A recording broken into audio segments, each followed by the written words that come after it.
Welcome to the Strong Marriage Live podcast episode. And today I'm in somebody else's office. So it's going to be an experience for me, right? But what are we talking about today? First of all, let me tell you who I am. I am Coach Tanisha Collins. I am a certified relationship coach, and I am glad that you are with me today. Today, we're going to be talking about opposites. Do opposites really attract? How different is too different to have a successful relationship? So that's what we're going to talk about today. Not going to keep you very long because, like I said, I'm in a different office and I'm getting weird sounds and all that stuff. So, yeah, we're going to keep it moving. Okay. Before I continue, though, I want to remind the new viewers that this is a Christian podcast, meaning that we will be basing all of our advice and tips and action steps based on the Word of God. So, if you're not a Christian, don't click me off, don't run away, don't change the channel, but go ahead and listen. And when you get to the end, it's only going to be 20 minutes. We're going to get in and get out. Then if you're like, yeah, it's not for me, then you can throw it away. But I encourage you because I find that these principles work for everyone. Okay.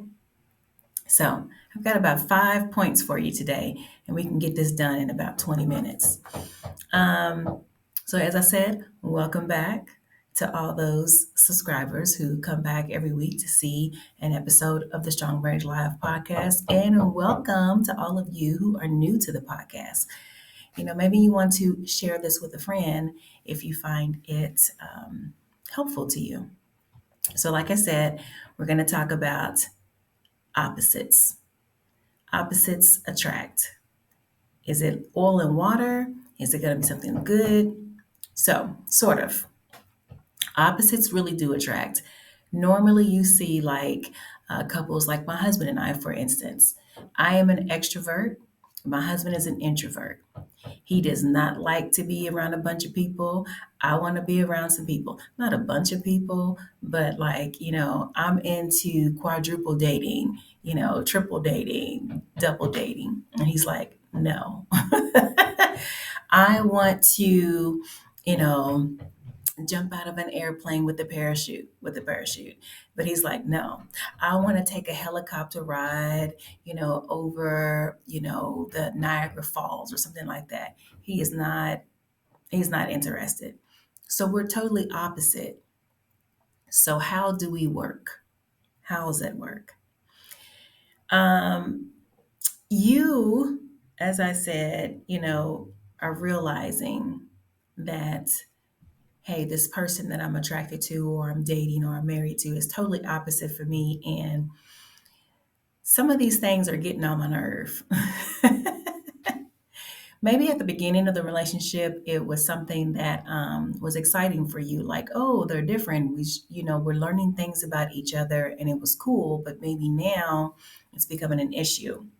So opposites intrigue us because they offer something different. It is different. It's refreshing. It's like, a breath of fresh air, a nice tall glass of water on a hot day, right? But we are attracted because it's something that we don't have on our own. It's something that's different from us. It's exciting. And it could feel like it's a balance coming into your life. But here's what I want you to remember. Attraction is just the beginning. Attraction is just the beginning. So if you're dating, I want you to remember that this is the first stage and attraction is just the beginning. So here's my point number 2. This is why opposites works. When opposites come together with love and grace and intentionality, amazing things can happen. So, as I mentioned about that balance that you feel like is coming into your life, that balance could inspire growth. Where one partner is weak, the other might be strong. For example, in an introvert extrovert couple, the introvert might teach the extrovert how to enjoy being still, how to wait and rest in the promises of God. The free spirit might help the planner learn how to let go and enjoy the moment. So it's like, my husband is very calm, and that is what makes him, a really good registered nurse, especially in trauma situations, which is what he has always been into, always in the emergency room and things of that nature. So, but he's extremely calm, and while everybody else is freaking, just losing their mind, like, oh my gosh, someone is dying, or the accident is worse than we expected, or the situation is life or death. I mean, we're hanging by a thread here for life. My husband is very cool, calm, and collected, and is able to say, we're going to do A, B, and C. This is how we're going to do that, move the patient here, do all that. Well, the same things happen in a relationship. You have the free spirit who is like, everything is in this moment, teaching that the scheduler that you can let go of the reins a little bit to relax and to be present right now, to enjoy everything that you are experiencing right now instead of pushing everything and into the future and waiting for the future. That is a great example because you need that balance. You want to plan for the future, but you also want to enjoy the present, right? And with that balance and growth with an introvert and extrovert, that happens. So here's another thing: perspective. When opposites come together with love, grace, and intentionality, the second amazing thing that can happen is perspective. You're going to get a different view of the forest. The big picture. Some of us can thrive in big picture. We see everything like, okay, I see how this is going to be. For example, you're moving into a new house, a new apartment, and or a new studio for your business, whatever it is. But you go to to tour the new venue, the new facility, the new home, and there's nothing there, right? Maybe you go to a place and they don't. What do you call it when they show the house? They have everything furnished, and you can see exactly how it's going to look with furniture in it, with what type of furniture you may need, and all that. Some places don't do that. You just walk in, you're looking at the floor plan, how big a room is, and it's empty. The end. But my husband can walk into a space and he can say, yeah, I can see it. We're going to put this here. We're going to put that there. We need art on this wall. We need some plants here. We need all this. He can see the big picture from this empty room or empty apartment or empty building. Me, I can't see it. I need you to show it. I need the house to be, furnished. I need this office space to be, bustling and thriving for me to see how it's going to look when I'm actually in it. So, perspective makes a difference. You see things differently, and that's not a flaw. Now, I know in the beginning you'd be like, oh, he got this and he can see this big picture, and it was fabulous. But when you get to kind of like our season where we're 32 years in, and I'm like, you're looking at the big picture, but let's look at this. You have to niche down to see this. Um, where we can lose sight of the love and grace and intentionality of us being opposites, and look at it as a flaw rather than a wonderful gift, is we really don't appreciate their talent or ability to do something. and don't take it into account on your behalf. You see, so like if we are making plans, I'm trying to think of a really good example, because when we make plans and my husband can see the big picture, but I need the steps. I need 1 to 10 to get to this big picture. Well, if you come up with step number 10 and we both know step number one, you need someone to get to step number two through step number nine in order to make this work, right? So you need both of us because I can see steps one, two, and three, and he can see steps nine and 10. And so together we can use what we already have to get the remaining steps. So our differences, if we realize we're complimenting each other instead of, you just see this, but I'm trying to get you to see step number three. If you can't see step three, you only can see step 10. I can't get we can't afford to get frustrated, either one of us. Because if we do, we're not going to get the remaining steps to get to step 10. We'll just keep seeing step 10, and that's great to see step 10. But man, it's awful to be married 50, 60, 70 years and not get to step 10. So, perspective is something. Working together, having that balance is something. It's an amazing thing that can happen with opposites. Because just think, what if both of you were detail oriented and couldn't see big picture? So it's like two of me together. Well, we got steps one, two, and three. How are we going to get to step 10? Because we don't know what the big picture is. We can't, it's difficult for us to see the big picture. How are we going to make it? Or if two people who are big picture, overall, perspective people together, how will they get the steps to get to their goal? See how opposites attract and how it's good? That oil and water does actually blend very well. The third amazing thing that can happen when opposites come together with love, grace, and intentionality is spiritual stretching. And this is so, so, so true. Okay. Spiritual stretching. Um, I have stretched a lot with my husband in these 32 years. God often uses differences in personalities to stretch and sanctify us. It's to better us. It's to help us to die to the flesh.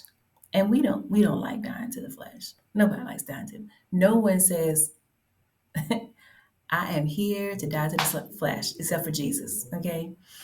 Um, it's not something that we like to do. It's not something that we really want to do, if we're honest, because it doesn't feel good. Our flesh, our body is all about what feels good, what's pleasurable, things of that nature. And since marriage is like this mirror or whatever to show you yourself and all your flaws, it's not very fun all the time.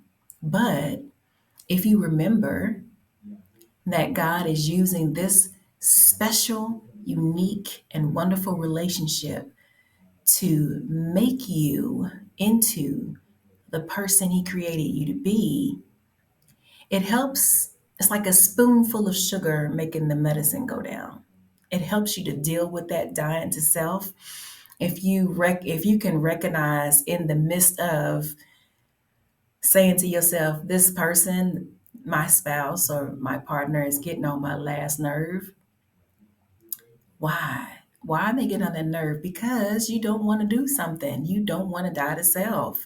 You don't want to serve. You don't want to put their needs above yours. You don't want to sacrifice. You don't. And that's where the problems come in. So, spiritual stretching in that um, different spiritual levels. So My husband could believe for something, over here that I couldn't believe for, but I could believe for something over here that he can believe for. So when we both come together, these opposites in this spiritual levels complement one another and help the other. So, um, character is formed in marriage. I mean, you're going to see yourself. You're going to find out who you are, what you haven't developed, what you need to develop, where you need to improve. Your spouse is going to know. Your partner's going to know. It's going to come up. That is the whole point. So don't run from it. Embrace it.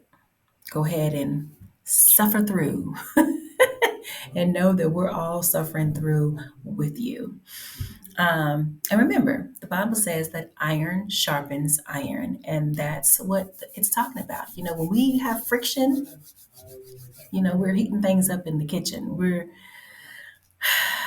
We are killing this flesh and becoming more like Jesus together. And thank goodness it's together, right? Okay, let's go on to my third point because I said I was not going to keep you long today. What happens when opposites clash, Coach Tanisha? I mean, you're giving me all these positive about being opposites and this and that, but what happens when we clash? What do we do? Good question. So glad you asked.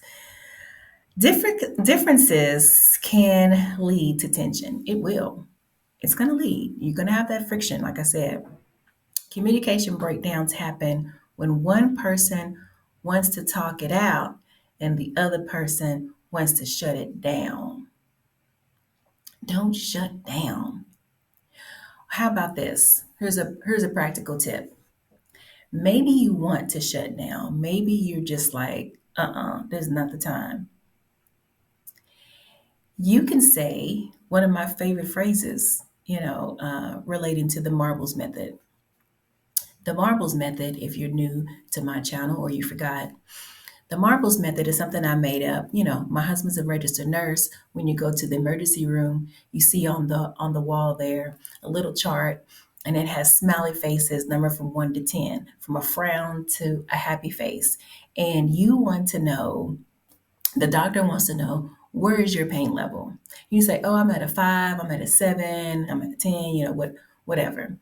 Well, the marbles method is a scale from 1 to 5, and it will let your partner know whether or not you are emotionally, physically, and mentally ready, capable to discuss some issues. So if you two have some friction, some tension, you need to discuss it. You don't want to just try to sweep it under the rug, because that rug will end up being a mound in the middle of your living room, and you're gonna explode if you trip over or run into this mound. So you are to discuss it. And of course, there are rules to, communication and what I call fighting fair. Um, but you want to, instead of shutting down, maybe you will say, I only have 2 marbles. This is not the time to discuss this. That is a perfect way. Oh, I love that. That's the perfect way for you to relate to your spouse without saying in these words that you do care about them. You're in this relationship. Um, you're committed to the relationship. But now it's just not the time. I don't want to talk about it. I can't talk about it. If we talk right now, it's going to be ugly and it's going to be worse. We're not going to solve the problem, because we know that the whole point of having these discussions is not to shame, belittle, accuse, but to resolve the issue that we're having, or to come to some type of agreement, things we can do to prevent it from happening again, etc., etc., to get reconciliation in the relationship so that you can move forward. So that's the goal. Um, yes. So don't just walk out of a room, not say anything, silent treatment, all that. Don't do that. Just say, I don't have enough marbles at the moment for this conversation, but let's schedule it. Okay. You don't just get to say, I don't have the marbles, and then you go on. And every time they bring it up, I don't have the marbles. No, you have to face it. You have to discuss it. So if you don't have the marbles right now, when will you have five marbles to be able to emotionally, mentally, and physically discuss this topic? So then you plan it. Okay. A spontaneous spender might clash with a careful budgeter. If Chris was here, he would have his hand raised because that was us. Can you guess who the spender is and who the careful budgeter is? Can you guess? Can you guess? Can you guess? If you guess that I am the careful budgeter, you got it right. You got it right. Okay. Every dollar has a name. Every dollar. I don't care if it's I'm gonna spend it on whatever I want to spend it on, aka blow money. Yeah, allot yourself. If you want to have what my daddy used to call, I'm just gonna have some money in my pocket. I just need some change in my pocket. Okay, how much are you willing to just let fly out the window on whatever? What do I mean by that? If I'm going to the mall, I don't go to the mall often, but if I go to the mall, Wetzel's Pretzels or Auntie Annie's is in the mall. I want a pretzel. I'm not going to have that type of pretzel every day because I want to be healthy and I'm watching this temple. So I can't eat that sugar, not sugary, but buttery bread. I love bread. You can't eat that every day. But if I go into the mall, because I don't go to the mall every day, I'm going to get a pretzel. Well, then I need to have that budgeted. Yes, I budget an $8 Auntie Annie's pretzel. So I will have an allotment. So say I go to the store and say, you know what? Oh, that's a really cute dress. Mother's Day is coming up. Go ahead, treat yourself. I don't like shopping. I don't shop all the time, but sometimes I'll be like, oh, that is cute. Or if someone's birthday is coming up, I'm like, oh my goodness, I want to get my babies, my seven babies, my eight babies, a gift. Or if someone in my office, my coworkers, they have a birthday, I want to give them a card or a gift or a cake or something. That's what I call blow money, money that just flies out the window. It's not making me money. It's not feeding me. It's not necessities, stuff like that. I call that blow money. So that blow money is going to be maybe $50. 50 for me, $50. I only need $50 in my pocket because I'm gonna forget it's there anyway. And I like my bills paid. That makes me happy to see the bills are paid. So my blow money section is gonna be little. It's probably like $10 or whatever. But yes, I budget every single dollar. Now my husband, no. He has the overall picture of where his money goes. Yes. So, like Tanisha, how did you handle that? Well, it's kind of like in his overall picture, he knows he's going to send the majority of his paycheck to me. The majority of his paycheck comes to me. So, because I like to have my bills paid, and he knows she got everything. If he says, "What happened to that?" There's $1,000 out of account. Where'd it go? It went A B. Oh, it went to C. He knows I'm going to know where it went. So that's how we handle that budget. So that's how these opposites work that out. One partner may crave quiet and order, while the other thrives in noise and chaos. So, like when I'm working, I would like to. Well, I'm usually at my desk, but now that my baby daughter is home, she's not a baby; she's 22. But since she is home, I don't have access to my desk.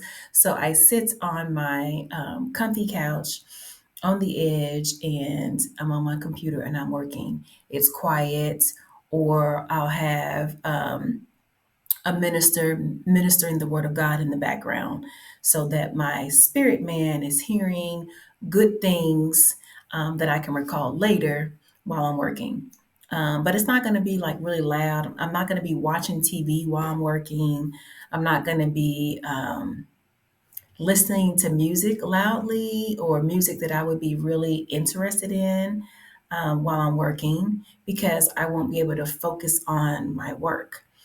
Now, my husband, on the other hand, he will watch TV, write a paper. He's in school again. He next time he graduates, he'll be Dr. Collins, and he can write a paper, darn good paper, while he's watching a movie with me. What? I can't do that, but he can. Opposites attract. So um, we have to get to number 4 because we're running out of time. Okay, point number 4. Wait, before I go to 4, the danger comes when you try to fix your partner instead of learning to appreciate the difference and receiving it as a gift. Love is not about changing your spouse to become more like you. You don't want that. You don't want something like you, someone like you. You want the person that you chose. It's about honoring who God made them to be. Yes. And being thankful that this person can sharpen you and make you more Christ like. Okay, that's wonderful. Amos 3:3 says, can two walk together unless they agree? The goal isn't sameness, it's unity, right? That's all, why I always talk about reconciliation instead of necessarily resolution, because maybe there's not a solution to the problem. Maybe you don't know it yet, but you can have reconciliation. So, point number 4 in my last couple of minutes, it's like a biblical blueprint. What does God say about all of this, about the opposites and all that? While the Bible doesn't say, thou shalt marry your opposite, it does speaks volumes about love, unity, and purpose in marriage. I heard a young lady on a podcast today talking about people marrying for the wrong reasons, for love, and not like they're bad reasons, but missing the point of marriage. It's a purpose. There's a purpose there, a purpose for marriage and what you should be doing and all that.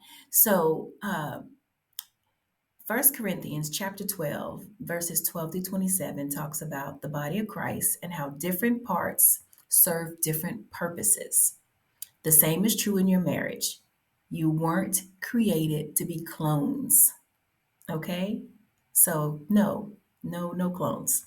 Proverbs chapter 27, verse 17 says, as iron sharpens iron, so one person sharpens another. The sharpening, of course, is uncomfortable, but it makes both of you better. And Ephesians chapter 4, verses 2 and 3 say, be completely humble and gentle, be patient, bearing with one another in love. Make every effort to keep the unity of the Spirit through the bond of peace. Peace, peace, peace. That's our daily guide to living with someone who's so beautifully different than ourselves, striving for that bond of peace. And now, point number 5, when we're down to the wire, I have like 1 minute left. What can you do today? So this is your practical tips, your homework. If you and your spouse are opposites, and I bet you 9.99 times out of 10 you are, celebrate it. Also commit to doing the work. Yes, because you're going to see yourself, you're going to see that other person, but you have to work on yourself because you can't change nobody else. Understand before you react. Pause. Ask yourself why your spouse sees things the way they do, because they're different, child. God made us uniquely different. So remember that. Number 2, communicate with curiosity. Ask open-ended questions and don't make anybody feel bad about anything. Make room for each other. Don't try to change each other, but support who they are and align on these core values. Unity doesn't mean agreement on everything, but you must align on what matters most, your faith in